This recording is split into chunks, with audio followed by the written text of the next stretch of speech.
Megastar Chiranjeevi పుట్టినరోజు సందర్భంగా megastar Chiranjeevi నటిస్తున్న బాబీ దర్శకత్వంలో రూపొందిస్తున్న చిత్రం 158వ చిత్రానికి సంబంధించి ఒక గ్లిమ్స్ రిలీజ్ చేశారండి. అంతేకాకుండా ఆ సినిమాకి సంబంధించి టైటిల్ కూడా మెగాస్టార్ చిరంజీవి గారి పుట్టినరోజు సందర్భంగా కాకా అనే టైటిల్ విడుదల చేశారనమాట.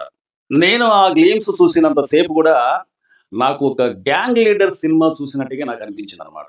ఎందుకంటే చిరంజీవి గారి మాస్ లుక్ కావచ్చు, అతని అక్కడక్కడ డైలాగులు కావచ్చు, చిరంజీవి మరొకసారి గ్యాంగ్ లీడర్ స్టైల్‌లో ఈ సినిమా రూపొందిస్తున్నారేమన్నట్టుగా నాకనిపించిందనమాట. అంతేకాకుండా 'కొనియర్ కనకరాజు' ఈ సినిమాకి సంబంధించి సక్సెస్ మీట్ సందర్భంగా మెగాస్టార్ చిరంజీవి గారిని ఆహ్వానించిన తర్వాత, చిరంజీవి గారు ఈ సినిమాకి సంబంధించి మాట్లాడేటప్పుడు, ఆగస్టు 22వ తారీఖున నా పుట్టినరోజు సందర్భంగా గ్లిమ్స్ అనేది విడుదల చేస్తున్నారని చెప్పి అక్కడున్న తమన్ని అడిగిన తర్వాత, ఆ అన్నయ్య అంతా రెడీ అయిపోయింది, అదే రోజున ఆ టైటిల్‌ని విడుదల చేస్తాను అని చెప్పి తమన్ కూడా చెప్పినప్పుడు, మరి బ్యాక్‌గ్రౌండ్ మ్యూజిక్ అందించడం కూడా అయిపోయిందా అంటే, "ఆ అన్నయ్య మొత్తం కూడా అయిపోయిందని" చెప్పేసి తమన్ అనటం. మరి ఈ సినిమాకి సంబంధించిన టైటిల్ 'కదిరి' టైటిల్ కూడా విడుదల చేశారా అని చెప్పి చిరంజీవి గారు అన్న తర్వాత, ఈ సినిమాకి సంబంధించిన టైటిల్ అనేది 'కదిరి' అని చెప్పి ప్రతి ఒక్కరు కూడా ఫిక్స్ అయిపోయారనమాట. ఎందుకంటే ఇక మెగాస్టార్ చిరంజీవి గారే స్వయంగా చెప్పిన తర్వాత, ఇక మనం అనుకోకుండా ఎలాగ ఉంటాం, ఏదో సోషల్ మీడియాలో అక్కడక్కడ ఏదో వార్తలు వస్తున్నాయంటే, సరే మనం నమ్మొచ్చు, నమ్మకపోవచ్చు. కానీ ఈ సినిమాకు సంబంధించి మెగాస్టార్ చిరంజీవి గారే స్వయంగా ప్రకటించిన తర్వాత, ఇక ప్రతి ఒక్కరు కూడా ఫిక్స్ అయిపోయారనమాట. ఈ సినిమా 'కదిరి' అని కొంతమంది, ఈ సినిమా టైటిల్ 'కదిరి నరసింహుడు' అని కొంతమంది, ఈ సినిమా టైటిల్ 'కదిరి కాకాజీ' అని చెప్పి కూడా కొంతమంది అనమాట. అంటే చాలా మంది ఈ సినిమా పేరేంటనేది కాస్తంత దగ్గరకొచ్చారు. 'కదిరి కాకాజీ' అంటే ఈ 'కదిరి' లేదు, 'జీ' అనేది లేదు. ఈ 'కదిరి', 'జీ' అనేది లేకుండా 'కాకా'. 'కాకా' అనే టైటిల్ అనేది నిజంగా చెప్పాలంటే కేక పుట్టిస్తుందనమాట.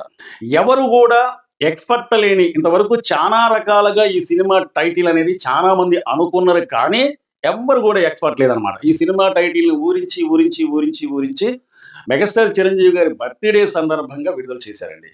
విడుదల చేసిన కాసేపటి నుంచే సోషల్ మీడియా మొత్తం కూడా షేక్ అయిపోయిందనమాట.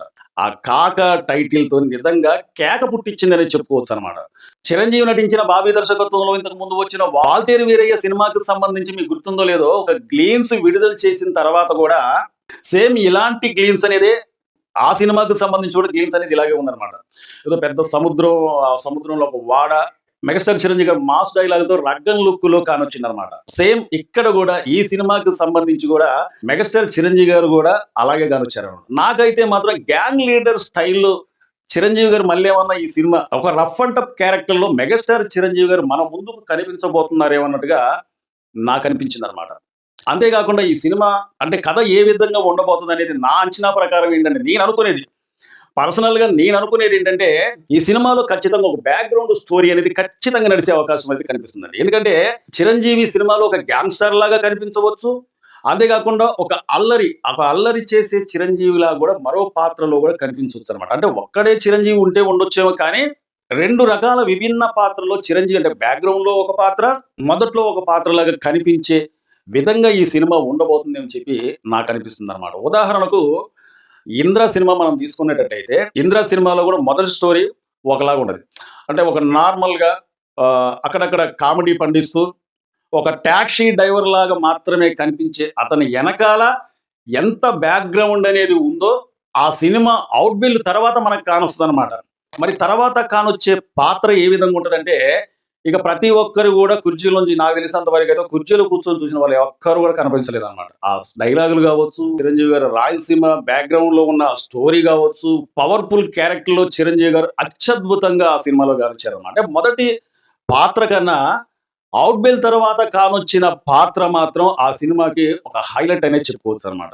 ఒక ఊరి కోసం, ఊరిలో ఉన్న ప్రజల కోసం అతను ఎంత త్యాగం చేసిండు, అతని సర్వ ఆస్తి కూడా పోగొట్టుకొని అతను ఎంత త్యాగం చేసిండనేది ఆ సినిమా సారాంశం అనమాట. అలాంటి పాత్ర సెకండ్ హాఫ్‌లో ఉంటదేమో అన్నట్టుగా నాకనిపిస్తుందనమాట. కానీ ఒకవేళ అలాంటి విధంగా కథ గాని ఉన్నట్లయితే, మరో 'ఇంద్ర' సినిమా వచ్చిందన్నట్టుగా మనం భావించుకోవాలనమాట. అలాంటి కథ నిజంగా చిరంజీవి గారికి చాలా అత్యద్భుతంగా ఉంటదండి. అలాంటి స్టోరీ గాని ఒకవేళ పడినట్లయితే చిరంజీవి గారి ఖాతాలో మాత్రం మరొక పెద్ద హిట్ అనేది అందించినట్టుగా మనం భావించుకోవచ్చు అనమాట. ఇంతకు ముందు వచ్చిన మనశంకర ప్రసాద్ సినిమా సంక్రాంతి పండగ సందర్భంగా 12వ తారీఖున విడుదలైన సంగతి మనందరికీ తెలుసు. మరి ఆ సినిమా ఎంత పెద్ద బ్లాక్ బస్టర్ హిట్ అయిందో మనందరికీ తెలుసు. కాబట్టి మళ్ళీ అదే సంక్రాంతి సందర్భంగా 2027 13వ తారీఖున వస్తుంది. కాబట్టి మరొక పెద్ద బ్లాక్ బస్టర్ హిట్ అయ్యే అవకాశం అనేది ఖచ్చితంగా కనిపిస్తుంది అనమాట.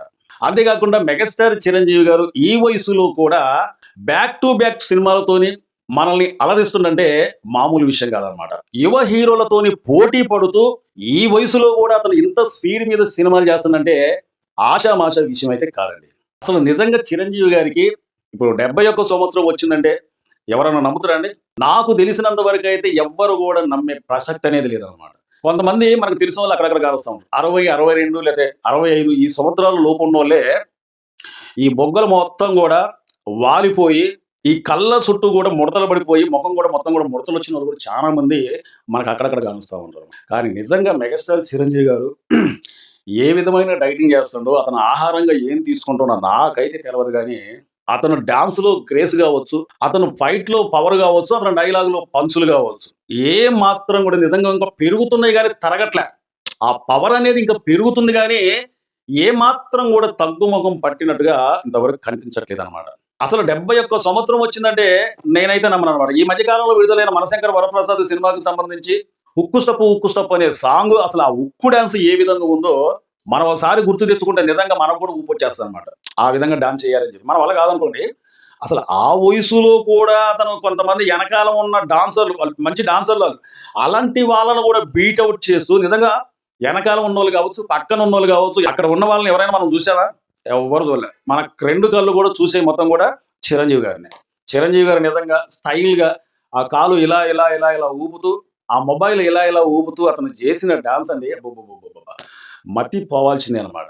అసలు ఆ వయసులో కూడా ఆ డాన్స్లో ఆ గ్రేస్ ఏంటి, ఆ ఊపేంటి, ఆ స్టప్పులేంటి, బా నిజంగా ప్రతి ఒక్క అంటే చిరంజీవి గారి సినిమా ప్రతి ఒక్క సినిమాలో ఇలాంటి డాన్స్ పెట్టి, ఇలాంటి పాటలు పెట్టి అభిమానులకు ఊపొచ్చే విధంగా సినిమా ఉంటే చాలండి. ఇక ఆ సినిమా మాత్రం బ్లాక్ బస్టర్ హిట్టే, కలెక్షన్లు మాత్రం కుమ్మేస్తుంది అనమాట. కానీ కాకా సినిమాకి వచ్చినట్లయితే ఏ మాత్రం కూడా సినిమా స్టోరీ అనేది లీక్ అవ్వలేదు. కానీ నాకు అనిపించిన కొన్ని అంటే ఈ సినిమా ఇలా ఉండొచ్చు, ఈ సినిమా ఇలా ఉండొచ్చు, లేదా గ్యాంగ్ లీడర్ స్టైల్లో ఉండొచ్చు, లేకపోతే ఇంద్రా స్టైల్లో కొంత బ్యాక్గ్రౌండ్ అనేది పవర్ఫుల్ బ్యాక్గ్రౌండ్ అంటే అంటే అవుట్ బెల్ తర్వాత ఖచ్చితంగా ఉండొచ్చేమో అని చెప్పి నాకు అనిపించింది. నేను చెప్పాను అనమాట. ఇదే కరెక్ట్ అని చెప్పి నేను అనను, కానీ ఇలా ఉండొచ్చేమో అన్నట్టుగా నాకు అనిపించింది. ఈ సినిమాకి సంబంధించిన గ్లీమ్స్ అనేది ఎలా ఉందో కూడా మీరు కామెంట్ చేయండి. నేను అనుకునేది ఏంటంటే ఈ సినిమా ఖచ్చితంగా super duper block buster hit అనేది ఖచ్చితంగా కొట్టే అవకాశం అనేది కనిపిస్తుంది. ఇదండి ఈ రోజు వీడియో. చాలా మంది మా వీడియో చూస్తున్నారు కానీ సబ్స్క్రైబ్ చేసుకుని చూస్తున్నారండి. మీరు సబ్స్క్రైబ్ చేసుకుంటే మమ్మల్ని ఎంకరేజ్ చేసినట్లయితే, మీరు సబ్స్క్రైబ్ చేసుకోవడం వల్ల మీకు ఒక్క రూపాయి కూడా ఖర్చు అయ్యేది లేదు. ఈ వీడియోపై మీ అమూల్యమైన కామెంట్ తెలపండి, ఒక లైక్ చేయండి, షేర్ చేయండి. మా వీడియో నచ్చితే సబ్స్క్రైబ్ చేసుకోండి. మరో వీడియో కోసం ఎదురు చూడండి. Thank you.